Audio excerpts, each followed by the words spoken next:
إن الحمد لله نحمده ونستعينه ونستهديه ونستغفره ونؤمن به ونتوكل عليه ونعوذ بالله من شرور أنفسنا ومن سيئات أعمالنا من يهده الله فلا مضل له ومن يضلل فلا هادي له صلوات الله وسلامه عليه وعلى نبينا المصطفى وعلى رسولنا الكريم صلى الله عليه وسلم وعلى آله وصحبه ومن تبعهم بإحسان إلى يوم الدين.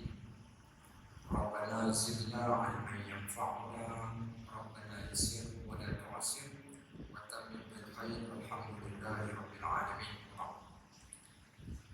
Muslimin dan muslimat rahimahullah, alhamdulillah pada malam ini kita akan sambung bacaan kitab Al-Yawm Nabawi sehari di dalam kehidupan Nabi sallallahu alaihi wasallam. Tapi sebelum itu untuk muslimat, kalau wasok tak nampak dan nak buka langsung itu boleh buka lah. Akan masih ada di tengok langsung, so boleh buka, sebenarnya tak ada larangan pun, boleh kita kasih untuk dapat lihat ke depan. Kita aja juga untuk sekejap buang itu kunci atau baik. Sahabat-sahabat dan muslimin dan muslimat rahimahullah, sebagaimana yang telah pun kita baca sambungan kita pada topik yang lalu, kita kata pada malam ini kita nak sambung iaitu apa yang dilakukan oleh Nabi SAW ketika sehari. Nabi SAW sebagai penuah kita, Nabi SAW sebagai ikutan yang kita nak ikut. Tak ada manusia yang paling terbaik untuk kita nak ikut melainkan diri Nabi SAW. Sambungan daripada apa yang telah kita bincangkan. Nanti suara kurang dengar, kita sahabat yang ramai percaya dengar, okey, boleh so dengar, okey, tak ada masalah. Okey, kita ada juga okey, kita pasti. Tapi so far kat sini macam okey katanya. Baik, Assalamualaikum sahabat-sahabat rahimahullah. Kita akan sambung iaitu topik berkaitan tentang adab dan etika Nabi. Apa yang Nabi buat ketika dia bertemu dengan orang ramai. Waktu siang hari kita dah ceritakan hari itu, Nabi SAW dia akan berurusan sebagaimana manusia yang lain. Allah sebut dalam Al-Quran, yamshi fil aswaq, iaitu Nabi SAW juga manusia ya'kulu ta'am wa yamshi fil aswaq. Dia adalah manusia yang makan macam kita makan. Dia juga manusia yang berjalan ke pasar. Dia memerlukan urusan amalan pada kehidupan seharian dia. Maka Nabi SAW ini dia bukan sekadar duduk di masjid. Siapa yang dia merasakan duduk di masjid itu adalah terbaik, maka dia salam. Nabi SAW juga manusia yang keluar daripada masjid. Nabi SAW dia datang salat berjemaah. Tetapi Nabi SAW juga berurusan dengan manusia di luar daripada masjid. Saya pernah bawa satu jemaah umrah. Mereka rasa lalat dan rasa sedih bila mereka tak dapat masuk ke dalam Raubah. Mereka boleh pergi ke Masjid An-Nabawi menunaikan solat fardu sehari 5 kali. Mereka boleh beriktikaf di dalam Masjid An-Nabawi, tetapi mereka tak boleh masuk ke Raubah disebabkan ada beberapa perkara. Di antara salah satunya sebab slot untuk nak masuk ke Raubah ni dia kena apply. Dia panggil satu app, nama dia Musuh. Siapa tak ada app ni dia tak boleh masuk. Dan app ni kadang-kadang dia penuh. Jadi bila mana dia tak boleh apply dan tak ada hari yang penuh, yang tak ada hari yang kosong, yang available. Jadi nak tak nak dia tak boleh masuk lah. Jadi sedih. Dia kata, Ustaz, saya sedih. Okay, kenapa saya sedih? Saya sedih disebabkan baik.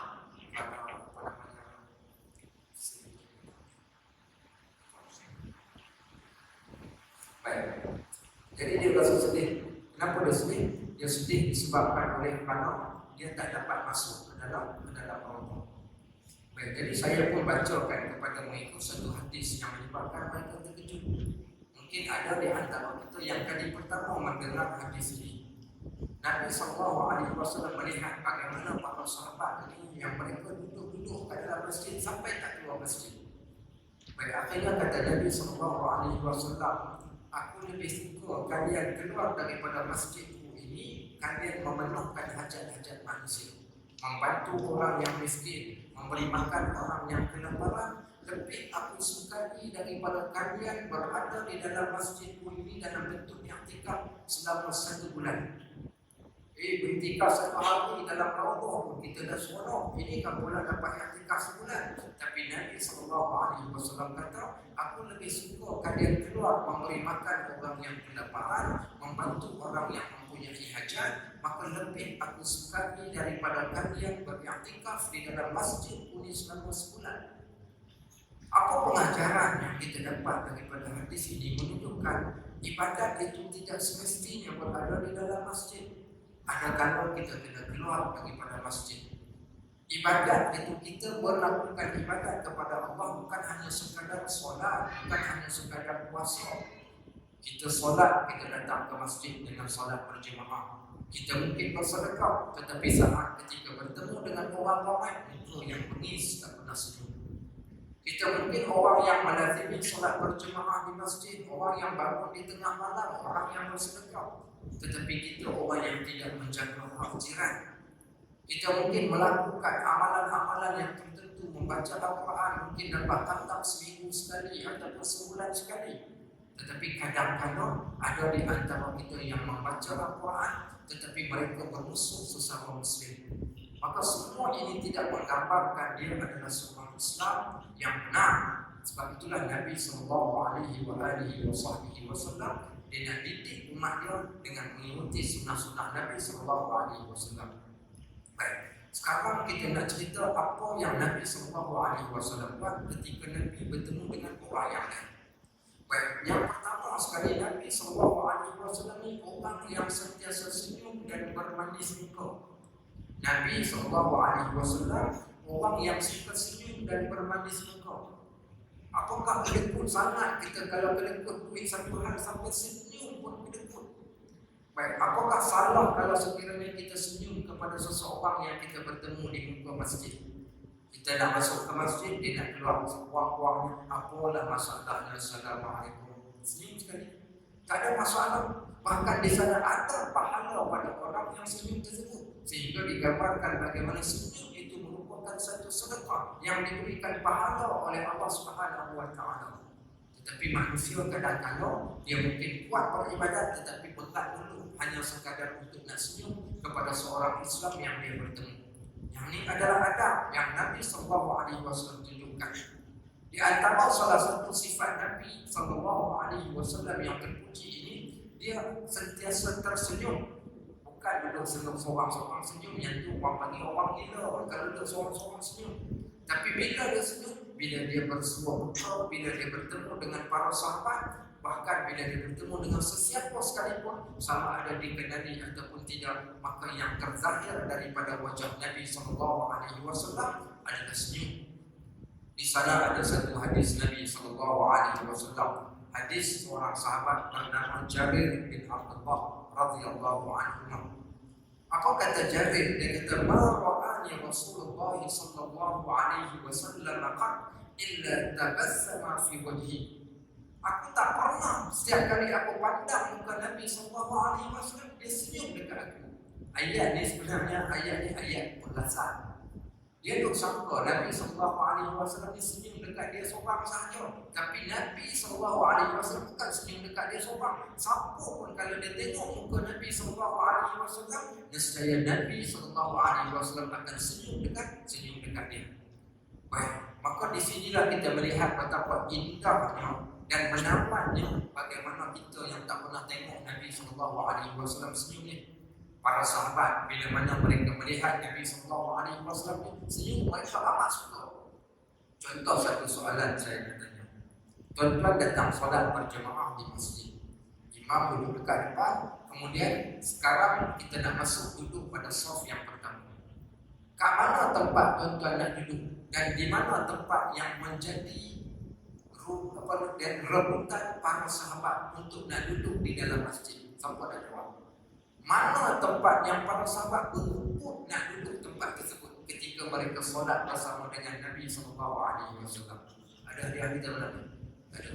Nanti baik tak pun tak ada hadiah pun. Tapi nak tanya solat tak boleh jawab. Mana tempat yang Nabi sallallahu alaihi wasallam yang para sahabat radhiyallahu alaihim ajma'in menjadikan rebutan mereka untuk nak berebut nak duduk tempat tersebut? Di mana? Siapa nak jawab? Angkat tangan. Okey, soft depan betul tak? Yang mana? Di sebelah kanan. Betul. Soft bahagian depan di sebelah kanan. Siapa tahu pasal apa mereka nak duduk di sebelah kanan? Kenapa nak duduk sebelah kanan? Pasal? Ya. Ya, okey baik. Kalau mereka nak menjadi orang pertama yang melihat muka Nabi sallallahu alaihi wasallam ketika Nabi sallallahu alaihi wasallam pergi senam. Kalau duduk belah kiri pun nampak juga, tapi bukan orang yang terawal tengok. Mereka nak tengok muka Nabi sallallahu alaihi wasallam, nak jadi orang pertama yang melihat dan memandang wajah Nabi sallallahu alaihi wasallam. Tu ketika tengah solat tu. Itu para sahabat radhiyallahu alaihim ajma'in. Kenapa seronoknya melihat muka Nabi sallallahu alaihi wasallam sehingga diceritakan, bahkan kita pernah ceritakan dekat sini, bahkan ada orang yang kata-kata Ibnu Mas'ud, kan kita pernah baca kisah ada tabi'in dia mai daripada Syam. Mai daripada Syam ni menuju ke Madinah. Kenapa nak pergi ke Madinah ni? Pasal tak pernah tengok Nabi sallallahu alaihi wasallam. Tapi mereka dah pergi ke Madinah, Nabi sallallahu alaihi wasallam dah wafat. Pasal apa nak pergi juga? Kalau walaupun tak dapat tengok, maka mereka nak pergi. Kalau kami tak dapat jumpa Nabi sallallahu alaihi wasallam pun, bahagianya kami kalau kami dapat jumpa orang yang pernah tengok Nabi sallallahu alaihi wasallam.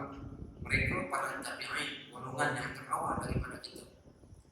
Sampai ke Madinah bertemu dengan tokoh ulama Madinah pada waktu tersebut, di antara kibar sahabat yang bernama Abdullah ibn Mas'ud radhiyallahu anhu.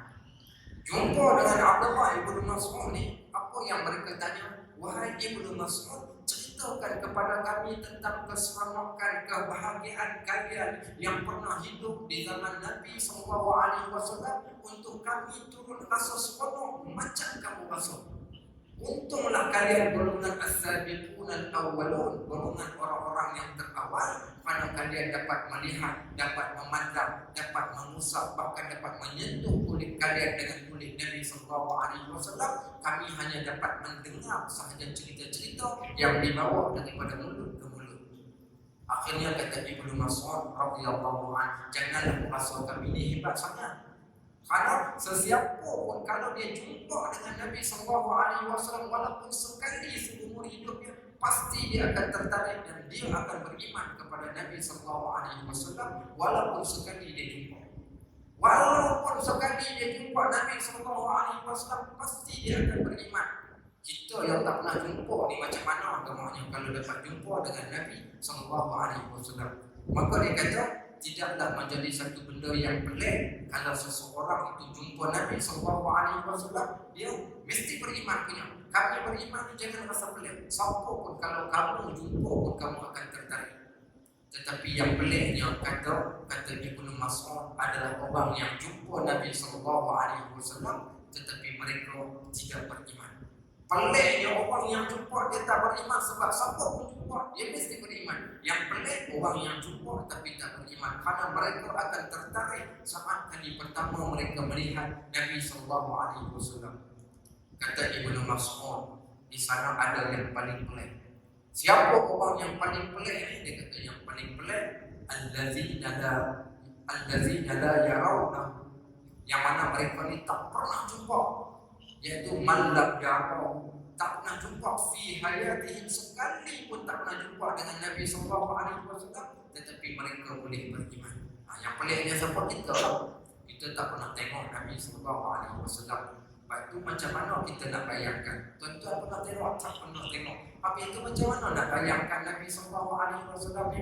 Baik, kalau tuan-tuan nak bayang, saya tak tahu mungkin tuan-tuan dah belajar sebelum ni. Tapi kalau nak, insya-Allah bermula Khamis malam Jumaat ni. Bermula Khamis malam Jumaat, kita buat iklan siap-siap.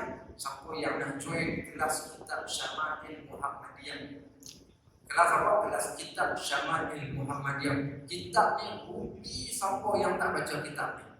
Siapa yang tak baca kitab Syama'il Muhammadiyah ni, bagi saya dia rugi lah. Siapa yang nak rasa perasaan kasih, perasaan cinta, perasaan rindu dekat Nabi SAW, tapi tak nak baca kitab Syama'il Muhammadiyah ni, dia terugi. Karena kitab ni kami panggil kitab air mata. Pasal apa kitab air mata? Kitab yang kami dah petang berkali-kali, yang menceritakan tentang hidup Nabi SAW, fizikalnya, cara berjalannya, wajahnya, rambutnya, anggota tubuh badannya, makanannya, ibadahnya, sampai kepada detik-detik kematian Nabi SAW yang datang daripada hadis-hadis yang disusun oleh Al-Imam At-Tirmizi. Siapa nak boleh datang, tak payah daftar, datang saja, kelas percuma tanpa bayaran pun. Bahkan kita jamu makan lagi. Kat mana tempat? Tuan-tuan naik kereta daripada sini, menghalau pergi nak pergi ke Simpang 4 IPK. Daripada sini ke Simpang 4 IPK, ambil kanan menghalau ke Sungai Petang. Sampai dekat Tom Yam Persik, ada kilang PPK kilang traffic light. Belakang kilang traffic light tu, di tepi sungai, tuan-tuan ambil tepi sungai Petang tu, lalu ke tepi sungai ada satu rumah besar warna putih. Nama rumah ni ataupun tuan-tuan boleh cari dalam Google pun ada, type Abu Ubaid Learning Center ataupun AHLC, Abu Ubaid Learning Center Sungai Petang. Kat tempat kawasan Orang Duging tu, so kita ada kelas mingguan kitab Syama'il Muhammadiyah tiap-tiap minggu Khamis malam Jumaat. Malam Jumaat ni kelas pertama, so kita akan baca mukadimah kitab Imam At-Tirmizi, iaitu kitab Syama'il Muhammadiyah. Kalau kita yang tak kenal, supaya kita jadi makin kenal dan kita dapat tahu macam mana Nabi kita Muhammad SAW. Minta admin kita boleh masukkan alamat dia kat dalam page itu nanti untuk sahabat-sahabat kita yang mungkin mengikuti secara online. Baik, sambung balik. Maka sahabat-sahabat rahimahumullah, Nabi SAW ni orang yang suka senyum. Baik, sehingga kan Jarir ni yang tadi hadis yang kita baca, dia perasan macam Nabi senyum dekat dia semua, sebenarnya tidak. Baik, maka di sana ada satu lagi hadis daripada Abdullah bin Al-Haris radhiyallahu anhu. Abdullah bin Al-Haris ni dia cerita, ma ra'aitu ahadan aktsar tabassuman. Aku tak pernah jumpa seseorang yang paling banyak senyum bin Rasulullah sallallahu alaihi wasallam berbanding Nabi sallallahu alaihi wasallam. So dua hadis kita dah baca. Satu hadis dia kata Nabi sallallahu alaihi wasallam siapa pandang muka dia akan senyum. Satu. Yang kedua kata, iaitu Abdullah bin Al-Haris, dia kata sesungguhnya tidak ada manusia yang paling banyak senyum melainkan Nabi kita Muhammad sallallahu alaihi wasallam. So tuan-tuan, kita boleh beramal dengan hadis ni. Lepas malam ni tuan-tuan keluar daripada masjid, tiap-tiap orang mau senyum. Tapi bukan senyum seorang-seorang, tengok orang senyum, tengok orang senyum. Itulah cara yang paling terbaik kita nak mempraktikkan senang. Baik, selesai yang tadi bab Nabi suka senyum ketika bersuara. Poin yang kedua, bila Nabi SAW bersuara dengan orang, ingat as-salam qabla kalam. As-salam qabla kalam. Apa makna as-salam qabla kalam? Iaitu salam dulu sebelum cakap. Salam dulu sebelum cakap. Orang Melaka cara orang Melaka, orang Kelantan cara orang Kelantan, orang Kedah cara orang Kedah. Minta maaf orang Kedah, kita bagi satu contoh. Orang Kedah bila dia jumpa geng yang dia kenal rapat, dia tak kira tu imam ke, ketua kampung ke, ketua penghulu ke, jumpa. Oi tu imam, oi tu imam. First starting ayat pertama, oi tu imam. Okay, baik. Jumpa kawan-kawan, oi itu adalah kata hai bagi orang utara. Orang hak Melaka saya tak gamak nak sebut. Bagi kita bukan orang Melaka, takut nanti dia pembawa. Orang Melaka, cara orang Melaka, tetapi Islam dia bawa satu benda. Benda apa? Islam dia bawa main dekat kita ada. Tak kira hang orang Kedah ke, hang orang Melaka ke, hang orang Terengganu ke, Arab ke, Bangla ke, Pakistan ke, tapi ini cara Islam. Semua disatukan kita dengan satu tabiat dan satu akhlak. Akhlak kita ni as-salam qabla kalam. Salam dulu baru bercakap. ucapan salam sebelum daripada kita berkata-kata. Nak sembang tak ada masalah, tapi Assalamualaikum dulu. Bila kat mana tempat 2 malam lepas saya pergi mengajar di satu tempat, kita datang masuk, orang baru selesai solat maghrib, kita baru sampai. Ada seorang Pak Haji, saya tak tahu sama ada dia ada masalah pendengaran atau dia memang jenis buat tak peduli dekat orang. Kita dah biasa macam ni, kita jumpa orang, kita bagi salam lah. Assalamualaikum, sampai sini. Saya bagi salam, kerana dia buat foto, buat tak tahu langsung. Saya kata, Pak Haji, saya bagi salam yang kedua, Assalamualaikum. Dia buat tak tahu juga. Saya sampai tengok dia ke belakang tu, dia pun jalan melengkung. Saya bersangka baik dengan dia, barangkali dia kurang pendengaran. So kita hari ni ingat, jumpa saja orang, lebih-lebih lagi ketika bertemu di masjid, tempat yang paling aula, paling kurang pun senyumlah. Dan yang paling hafal, Assalamualaikum, Assalamualaikum, Assalamualaikum. Siapa yang mengikuti kuliah pengajian kami mengajar kitab Bahrul Mazi. Kami dah baca jilid yang ke-19 kitab Bahrul Mazi. Dalam jilid yang ke-19 kitab Bahrul Mazi ini diceritakan bab berkaitan tentang salam. Tuan-tuan tak tuan-tuan dapat apa waktu bagi salam dekat orang? Ada orang dia bagi salam, dia sebut dalam mesej Assalamualaikum. Ada orang salam, ada orang akum. Baik, kalau ada orang yang ucapkan dekat tuan-tuan, dia tulis mesej, dia tulis Assalamualaikum ataupun akum, tuan-tuan balas balik dekat dia akum. Okey, baik. Pasti dia bagi salam yang bukan salam daripada sunnah. Paling busuk-busuk. Kalau salam ni at least ada juga makna. Kalau dia tulis S-A-L-A-M ada juga makna. Tapi kalau sempurna, tuan-tuan tak payah jawab. Kalau aku pun tak payah nak jawab. Tapi kalau siapa yang membaca hadis tentang apa yang ada di sebalik salam ni, dia takkan lokek daripada nak memberi salam. Baik, kami baca di sana ada seorang sahabat dia datang. Nabi tengok gelagat para sahabat ni yang datang.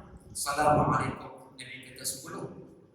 Datang orang yang kedua, Assalamualaikum warahmatullahi. Nabi kata 20. Datang pula orang yang ketiga, Assalamualaikum warahmatullahi wabarakatuh. Nabi kata 30. Maknanya salam yang paling perfect, Assalamualaikum warahmatullahi wabarakatuh. Berapa kita akan dapat? Kita akan dapat 30 pahala.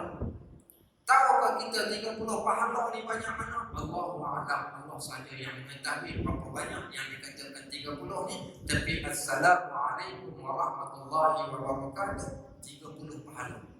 Di antara kata-kata yang masyhur diucapkan oleh para pemidatu ketika mereka nak memberikan ucapan.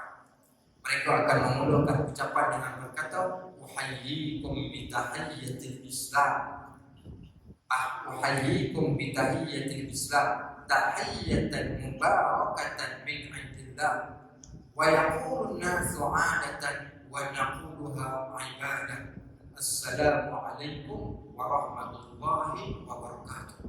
Apa makna kata-kata ni? Saya mengalun-alunkan tuan-tuan yang berada di hadapan saya dengan satu kata-kata haluan Islam. Manusia yang lain mengucapkannya sebagai adat, mereka menganggap tidak ada apa-apa dengan ucapan ini. Tetapi kami yang mengucapkannya, kami ucapkan perkataan salam ini sebagai satu tanda kami melakukan ibadat kepada Allah, kerana Allah memerintahkan kami untuk mengucapkan perkataan ini. Baik, maka kami pun berkata pada ucapan salam ini adalah ibadah, maka diucapkan perkataan salam tersebut. Ya, perkataan salam ini ibadat. Tahu atau tidak tuan-tuan, perkataan salam ini adalah ucapan ahli syurga. Siapa yang nak melihat bagaimana ucapan ahli syurga itu diucapkan di bumi, maka ucapan itu adalah ucapan salam. Salamun alaikum bima sabartum. Salamun alaikum tibtum dalam Al-Quran. Salaman salamah. Maka ucapan salam adalah ucapan yang disebutkan oleh para ahli syurga. Baik, maka Nabi SAW bila dia bertemu dengan para sahabat, dialah orang pertama yang memberi salam. Sehingga ada di antara para sahabat ni yang menyuruh di sebalik tiang kerana dia nak ucapkan salam terlebih dahulu kepada Nabi SAW. Tetapi apa yang berlaku? Tetap mereka akan kalah Nabi SAW yang akan mengucapkan salam terlebih dahulu kepada mereka. Baik, maka di sana diceritakan ketika Nabi SAW sedang berjalan. Maka dia akan bertemu dengan pelbagai jenis manusia. Maka ketika saat dia bertemu, walaupun kepada kanak-kanak sekalipun, nescaya Nabi SAW dia akan mengucapkan perkataan Assalamualaikum kepada mereka dan akan mengusap wajah mereka ketika waktu tersebut. Di sanalah dibawa satu hadis daripada Jabir bin Samurah. Jabir bin Samurah ni seorang anak kecil, seorang budak kecil, budak yang dikira usia sekitar darjah 5, darjah 6. Ni Jabir bin Samurah ni. Cerita Jabir dia kata, "Shallaitu ma'a Rasulullah sallallahu alaihi wasallam." Aku pernah solat bersama dengan Nabi sallallahu alaihi wasallam. Aku pernah solat dengan Nabi sallallahu alaihi wasallam, salatul ula, iaitu solat duha. Summa kharaja ila ahli wa kharajtu ma'ah. Kemudian Nabi sallallahu alaihi wasallam selesai solat, Nabi nak keluarlah balik ke rumah dia. Aku pun turun keluar bersama-sama dengan Nabi sallallahu alaihi wasallam. Jadi Jabir ni apa dia buat? Dia berjalan bersama-sama dengan Nabi ni waktu keluar daripada masjid. Maka apa yang berlaku? Nabi sallallahu alaihi wasallam fastaqbalul wildan. Nabi sallallahu alaihi wasallam ni pergi bertemu dengan budak-budak di hadapan masjid. Tuan-tuan, bila mana kita keluar daripada masjid ni, tuan-tuan cari budak-budak. Nabi sallallahu alaihi wasallam ni bila dia keluar masjid, ramai budak-budak yang ada di masjid. Apa pengajaran yang kita dapat dekat hadis ni? Hadis ni menunjukkan kanak-kanak juga datang ke masjid. Kalau ada mana-mana masjid yang melarang kanak-kanak ataupun budak-budak daripada mendekati masjid, masjid tersebut dipenuhi dengan orang-orang yang jahil. Jangan kita larang ada orang nak bawa anak-anak mereka, cumanya dijaga anak-anak ini supaya tidak mengganggu para jemaah yang lain. Nabi SAW amat menyukai kanak-kanak sehingga saat ketika baginda keluar daripada masjid, dia akan pergi cari kanak-kanak terlebih dahulu. Dua kumpulan manusia yang Nabi akan cari setelah keluar daripada masjid kalau siapa yang rajin baca hadis. Kumpulan yang pertama, Nabi SAW akan mencari golongan yang digelar sebagai Ashabus Suffah. Siapa dia Ashabus Suffah ini? Ashabus Suffah golongan miskin yang tidak mempunyai tempat tinggal. Mereka tinggal di masjid. Siapa yang masuk ke dalam raubah, ada satu kawasan dalam raubah tempat yang tinggi sedikit. Disitulah tempat duduk melepak para Ashabus Suffah. Salah seorang daripada mereka adalah Abu Hurairah radhiyallahu anhu. So Nabi bila keluar masjid, Nabi pergi cari orang-orang miskin ni. Apa Nabi buat? Nabi SAW akan bersalam dengan mereka. Nabi tidak akan tarik tangan mereka, mereka menarik terlebih dahulu tangan. Kemudian soalan yang Nabi akan tanya, dah makan ke belum? Yang orang kata belum makan, Nabi perintahkan para sahabat bawa balik mereka ini ke rumah untuk dicari makan. Itu kumpulan pertama. Kumpulan yang kedua, Nabi SAW dia bertemu setelah keluar daripada masjid. Siapa yang baginda cari? Dia akan cari kanak-kanak. Tuan-tuan ingat orang tua-tua kita dulu-dulu apa mereka buat? Saat bila mana mereka berjalan pergi ke mana-mana, mereka akan masukkan di dalam pocek mereka ada dua benda. Yang pertama, duit shilling yang diikat dengan sabun tangan ikat. Betul tak? Ini orang dulu-dulu punya dia bawa dalam poket. Yang kedua, untuk nenek kita zaman dulu-dulu bila dia berjalan, dia suka bawa gula-gula. Apa tujuan benda ni? Inilah di antara tanda kasih sayang kita kepada makhluk Allah. Kalau tuan-tuan jumpa kucing pun tuan-tuan bagi makanan, ini anak manusia. Lebih aula untuk kita utamakan dan kita muliakan. Biasakan dalam poket, bawa gula-gula. Dalam poket kita ada duit yang kita boleh sedekahkan pada kanak-kanak ni, menjadikan mereka suka. Kenapa? Irham sawirukum yarhamukum kabirukum. Sayangilah dan kasihanilah golongan kecil kalian, nescaya golongan kecil akan mengasihani dan menyayangi orang-orang tua. Tapi kalau orang tua duk cengih, duk garang dengan budak-budak, tuan-tuan apa yang akan berlaku? Telur tuan-tuan pun dia penjentik waktu tuan-tuan tengah solat. Pasal kita duk buat garang dengan mereka, pasal itu Islam datang dan anjurkan kita ni melakukan kebaikan walaupun kepada seorang kanak-kanak. Baik, kita berikan laluan kepada azan terlebih dahulu. InsyaAllah selepas azan kita akan sambung balik. Wassalamualaikum warahmatullahi wabarakatuh. Walhamdulillahirrahmanirrahim. Alhamdulillah, wassalatu wassalamu ala rasulillah wa ala alihi wa sahbihi wa man wala. Kita sambung balik hadis yang kita bacakan tadi. So Nabi SAW ni bila dia keluar ni, dia terjadi budak-budak. Bila Nabi SAW jumpa budak-budak ni, faja'ala yamsahu qaddai ahadihim wahidan. Nabi ni jumpa budak-budak ni, apa Nabi buat? Nabi pegang kedua belah pipi budak-budak, seorang lebih seorang. Macam mana cara dia pegang ni? Kita tegak model dan budak kecil sikit, tengok budak-budak semua budak dah tengok dah pegang tak gemuk. Tiba main seorang, main jadi gitu. Kita bagi satu contoh lah. Satu contoh, tengok macam mana Nabi SAW pegang. Ni anak-anak kita. Bila kita jumpa, baik kalau kita jumpa budak-budak ni, biasa orang tua dia cubit, dia geram dia cubit, tak pun dia cuit, suka main-main dengan budak-budak. Tapi Nabi SAW bila dia bertemu dengan kanak-kanak, ada beberapa tempat yang Nabi akan pegang. Tempat yang pertama daripada bahagian belakang, tempat yang kedua dipegang bahagian pipi sebelah kanan, kerana kanak-kanak tersebut akan berada di sebelah kanan. Bahkan di sana hadis Ibnu Abbas, Nabi SAW pernah memegang cuping telinga. Cuping telinga ni tanda kasih sayang. Baik, yang kedua, Nabi SAW juga pernah mendoakan mereka dengan diletakkan tangan pada bahagian dada. Kita tunjuk sikit. Diletakkan tangan pada bahagian dada. Pada bahagian dada daripada belakang. Juga Nabi SAW ketika bertemu dengan kanak-kanak dipegangkan pada bahagian kepala. Maka apa yang Nabi SAW buat ketika dia memegang macam ni, fada'a lahum bil barakah. Dia bukan sekadar pegang semata-mata. Yang pertama, pegang ni tanda kasih sayang. Yang kedua, selain daripada pegang, Nabi SAW ni mendoakan kepada mereka. Bukan sekadar pegang dan didoakan. Fada'a lahum bil barakah, didoakan keberkatan. Contoh, Allahumma ja'alhu mubarakan aina makan.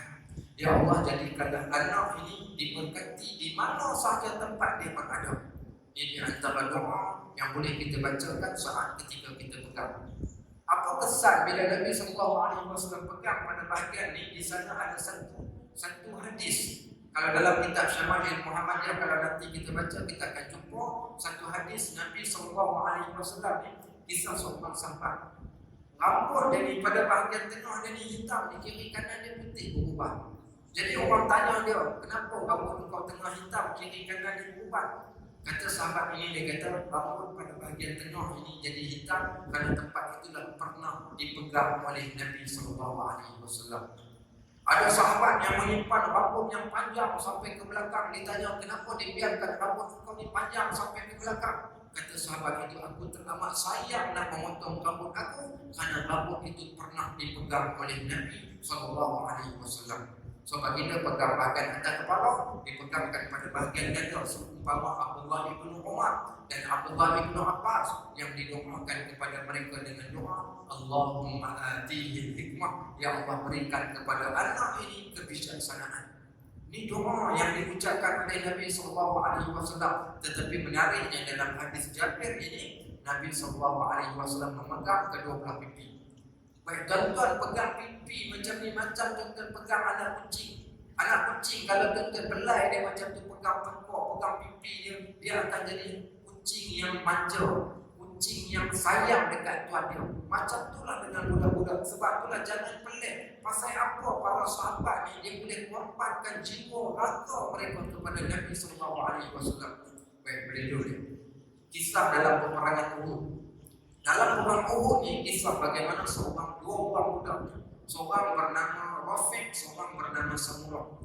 Pasal sayang dekat Nabi ni, walaupun belum balik, mereka masuk dalam perbarisan tentera untuk dipilih pergi berperang. Nabi sampai, Nabi terima Rafiq, Nabi tolak Samurah sebab tak cukup syarat, kecil sangat nak pergi berperang ni. Akhirnya apa berlaku dekat Samurah? Samurah menangis teresak-esak kerana Nabi SAW tak izinkan dia masuk berperang walaupun dia masih lagi kanak-kanak. Pasal sayang tadi. Bila dia menangis, Nabi SAW tanya kepada Samurah, walimal buka ya Samurah, kenapa engkau menangis wahai Samurah? Kata Samurah, qabilta Rafi'an na'ani asra minhu ya Rasulullah. Ya Rasulullah, engkau telah terima Rafiq sedangkan aku lebih kuat daripada Rafiq. Akhirnya dua orang masuk berperang dalam peperangan itu. Tu yang kata para sahabat ni, macam mana lah mereka tak sayang dekat Nabi ni. Kalau dah sampai Nabi pelai, mereka sampai macam tu. Sebagaimana dalam hadis ni, Nabi jumpa budak-budak setiap seorang demi seorang, Nabi pegang kedua belah pipi mereka. Mana kita nak cari? Tu imam ke ustaz pun tak pernah buat dekat budak-budak macam tu. Pak Haji pun jaga buat dekat budak-budak macam tu. Tapi Nabi kita Muhammad sallallahu alaihi wasallam dia buat macam tu. Baik, apa kata Jabir bin Samurah ni? Dia kata, wa amma ana fa masaha qati, tapi dia kata aku pasal cemburu, pasal aku Nabi pegang sebelah pipi, orang lain dia pegang dua belah, tapi aku dia hanya pegang sebelah. Qala, maka dia pun berkata, fa wajadtu li yadihi bardan, aku dapati tangan Nabi ni tangan yang sejuk. Dia pegang pasal seronok, pasal tangan dia tangan sejuk. Awrihan, ataupun dia dapat rasa seumpama satu hembusan angin yang lembut, ka'annama akhrajaha min jumlati atar. Kemudian yang ketiga, tangan Nabi ini wangi yang teramat. Tuan-tuan nak pergi masjid ni, fikirlah minyak esen, fikir minyak atar, gosok dekat tangan. Kita salam dengan orang, bau sedap. Ini tangan tadi singgah pada kota, kena nasi kandang. Dia punya kari sampai malam tak hilang pun. Bukan? So siapa fikir minyak wangi dekat tangan, kita salam dengan orang, orang pun rasa wangi. Tapi make sure minyak wangi khas sedap lagi, minyak wangi khas hitam pekat. Yang itu dia punya bau tak hilang, bau terik pula bukan. Maka itulah Nabi kita Muhammad SAW terlebih dahulu memberi salam. Istimewanya pipi-pipi para sahabat yang pernah disentuh oleh Nabi SAW. Tuan-tuan tahu apa kesan bila Nabi sentuh? Tadi kita cerita siapa yang Nabi pegang kepala dia, rambut dia takkan tumbuh. Sekarang macam mana pula budak-budak yang Nabi SAW pegang pipi dia, apa yang berlaku? Kata pengarang kitab ni, dia kata istimewanya pipi-pipi anak-anak ini yang pernah disentuh oleh Nabi SAW menjadi lebih cantik berbanding pipi yang tidak disentuh oleh Nabi SAW. Pipi yang Nabi sentuh ni, pipi mereka akan menjadi pipi yang cantik. Kalau siapa yang membaca riwayat yang lain, kita akan jumpa dengan hadis mana-mana kanak-kanak yang dipegang. Kalau jumlah mereka ramai, seorang Nabi pegang, maka kanak-kanak ini akan menjadi terkenal di antara kawan-kawan dia yang lain. Yang ini kita panggil mukjizat yang dimiliki oleh Nabi kita Muhammad sallallahu alaihi wasallam. Diceritakan satu ketika pernah Nabi SAW ni lalu di masjid. Dia lalu dekat masjid, dia tengok ada sekumpulan wanita duduk dekat satu tempat. Tadi kanak-kanak, ni perempuan pula, geng wanita. Orang perempuan kadang-kadang dia ada geng dia ni, dia duduk kat satu tempat, dia penuh bersembang. Maka Nabi SAW ni lalu dekat kumpulan wanita ni, bila dia tengok ada kumpulan wanita yang sedang duduk dekat situ, Nabi SAW terlebih dahulu menyapa mereka dengan memberi salam. Assalamualaikum, makcik-makcik semua. Baik, kemudian apa yang Nabi buat? Baginda memberi salam sambil mengangkat tangan. Tuan-tuan, tanda kita ni bila nak bagi salam dekat orang, jangan bagi salam pada orang lain. Saya pernah terkenal. Kat mana terkenal? Kita lalu waktu tu berada di Jordan. Jordan ni kubur dia ni tak macam kubur kita. Kubur dia ni kosong, tak ada pokok. Kita pukul 11 malam tiba-tiba rasa lapar. Pukul ada kedai masjid yang buka nak pergi beli biskut. Turun daripada rumah musim sejuk pakai jaket. Lalu kawasan kubur dia tak takut. Memang dok lalu selalu tak menakutkan langsung. Tapi satu malam tiba-tiba kita lalu, kita dengar ada orang bagi salam. Assalamualaikum. Baik, tuan-tuan naik kebun kita. Kali-kali rupa-rupanya ada budak-budak yang lepak atas kubur, dia bagi salam dekat kita. Kalau kita kata hantu kubur, tapi dia bukan hantu kubur, dia lepak saja kat atas kubur. So Nabi SAW bila dia bagi salam, dia akan menghadap kepada orang yang dia bagi salam. Jangan bagi salam mata tengok ke arah lain. Bagi salam tengok kepada orang. Kalau jumlah yang ramai, katakan jumlah yang ramai, kalau seorang bagi salam dekat dia, kita beri salam. Tapi kalau jumlah yang ramai, bagi salam dan angkat tangan. Pengajaran juga di sini bagi perempuan, lelaki dan perempuan, bila kita jumpa mereka, maka kita tak perlu pun untuk Nabi salam. Kita cukup sekadar Assalamualaikum. Bukankah senang? Ada orang tanya, Ustaz, saya menjadi masalah pada saya pegawai kerajaan.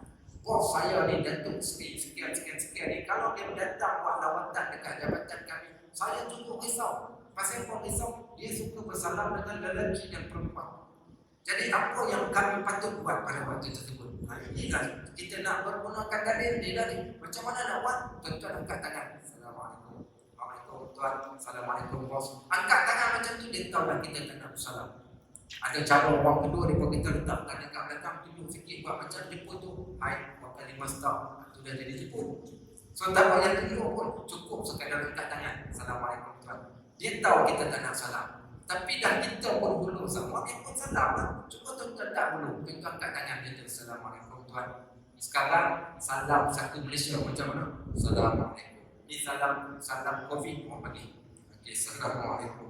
Hak paling saya paling menyampah salam apa tadi? Ini salam coronavirus. Tuan-tuan tahu salam coronavirus macam mana? Penumpuk dengan penumpuk. Pak dia bagi yang ni. Hak ni tak guna wang sikit kita kata.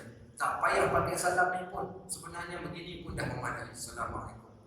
Daripada di sini pun boleh juga Assalamualaikum, tapi begini antara yang paling terbaik. Kita tak payah nak bagi penumpuk salam jalin pada tek sikit. Yang tu pun bukan datang daripada sunnah. Maka Nabi SAW mengangkat tangan kepada jemaah perempuan sambil mengucapkan salam. Baik, lihatlah bagaimana Nabi SAW dia memuliakan orang yang lain. Bahkan memuliakan kanak-kanak, memuliakan perempuan, memuliakan lelaki dan perempuan, miskin dan kaya, siapa pun mereka, maka pasti Nabi SAW memuliakan mereka. Baik sahabat-sahabat rahmatullah, cukup sekadar itu. InsyaAllah kita sambung lagi 2 minggu sekiranya dipanjangkan umur sebelum cuti Ramadan. Kemudian kita, siapa yang nak hadir kelas yang saya sebutkan, kelas kitab Syama'il Muhammadiyah, boleh datang dekat Abu Ubaid Learning Center Khamis malam Jumaat bermula pukul 8 malam sehingga pukul 9 malam dekat tepi sungai Putat. Ada satu rumah besar warna putih. Okey, di situ ada tulis Abu Ubaid Learning Center. Maka di situlah tempat, insya-Allah malam Jumaat ni, malam pertama kita akan baca kitab Syama'il Muhammadiyah. Baik, barakallahu fikum wa jazakumullahu khairan katsiran. Subhanakallahumma wa bihamdik, asyhadu an la ilaha illa anta, astaghfiruka wa atubu ilaik. Wa sallallahu ala sayyidina Muhammad wa ala alihi wa sahbihi wa sallam. Walhamdulillahi rabbil alamin. Wassalamu alaikum warahmatullahi wabarakatuh.